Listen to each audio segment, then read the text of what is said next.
ಕುಂದಗೋಳ ತಾಲೂಕಿನ ಗುಡೇನಕಟ್ಟೆ ಗ್ರಾಮ ಪಂಚಾಯತ್ಗೆ ನೂತನ ಅಧ್ಯಕ್ಷರಾಗಿ ಶ್ರೀಮತಿ ಮಮತಾ ಸಂತೋಷ್ ಬಡ್ಗೂರು ಅವರು ಅಧ್ಯಕ್ಷರಾಗಿ ಆಯ್ಕೆಯಾಗಿದ್ದಾರೆ. ಅಧ್ಯಕ್ಷರಿಗೆ ಪ್ರಥಮದಲ್ಲಿ ತುಂಬ ಹೃದಯದ ಅಭಿನಂದನೆಯನ್ನು ತಿಳಿಸುತ್ತಾ ಅವರು ಗ್ರಾಮ ಪಂಚಾಯತ್ ವ್ಯಾಪ್ತಿಯಲ್ಲಿ ಉತ್ತಮವಾದ ಅಭಿವೃದ್ಧಿ ಕಾರ್ಯಕ್ರಮ ಮೂಲಕ ಜನಸೇವೆಯನ್ನು ಮಾಡ್ತಾ ಇದ್ದಾರೆ. ಅವರ ಪತಿಯವರು ಕೂಡ ಉತ್ತಮವಾದ ಜನಸಂಪರ್ಕವನ್ನು ಹೊಂದಿದ್ದು ಗ್ರಾಮದಲ್ಲಿ ಎಲ್ಲ ರೀತಿಯ ಸುಧಾರಣೆಯನ್ನು ಕೂಡ ಮಾಡುವ ಒಂದು ಅಭಿವೃದ್ಧಿಪರ ಚಿಂತನೆಯನ್ನು ಹೊಂದಿದ್ದಾರೆ. ಆ ನಿಟ್ಟಿನಲ್ಲಿ ಈಗ ನಮ್ಮ ಜೊತೆ ಅಧ್ಯಕ್ಷರಿದ್ದಾರೆ. ಅವರಿಂದ ಕೆಲವೊಂದಿಷ್ಟು ಮಾಹಿತಿಯನ್ನು ನಾವೀಗ ಪಡೆಯೋಣ.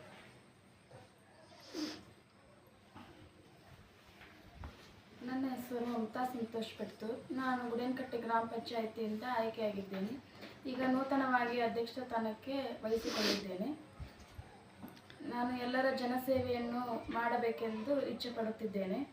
ಮತ್ತು ನನಗೆ ಸಪೋರ್ಟ್ ಆಗಿ ನಮ್ಮ ಮನೆಯವರು, ನಮ್ಮ ಊರಿನ ಗ್ರಾಮಸ್ಥರು ಎಲ್ಲರೂ ನನಗೆ ತುಂಬ ಗೌರವದಿಂದ ಸೇವೆಯನ್ನು ಮಾಡಲು ಅವಕಾಶ ಮಾಡಿಕೊಟ್ಟಿದ್ದಾರೆ.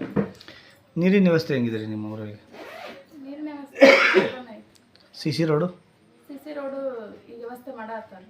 ಬೀದಿ ದೀಪನೂ ಚಲೋ ಐತೆ. ಆಮೇಲೆ ಮಶಾನಘಟ್ಟ ಅಭಿವೃದ್ಧಿ ಇದೆಯಾ? ಹಾಂ, ಮಾಡಕತ್ತೀರಿ.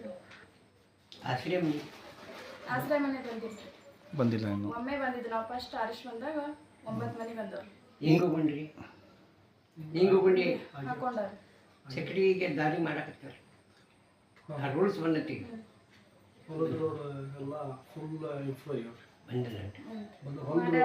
ಮಾಡಿದ್ದಾರೆ.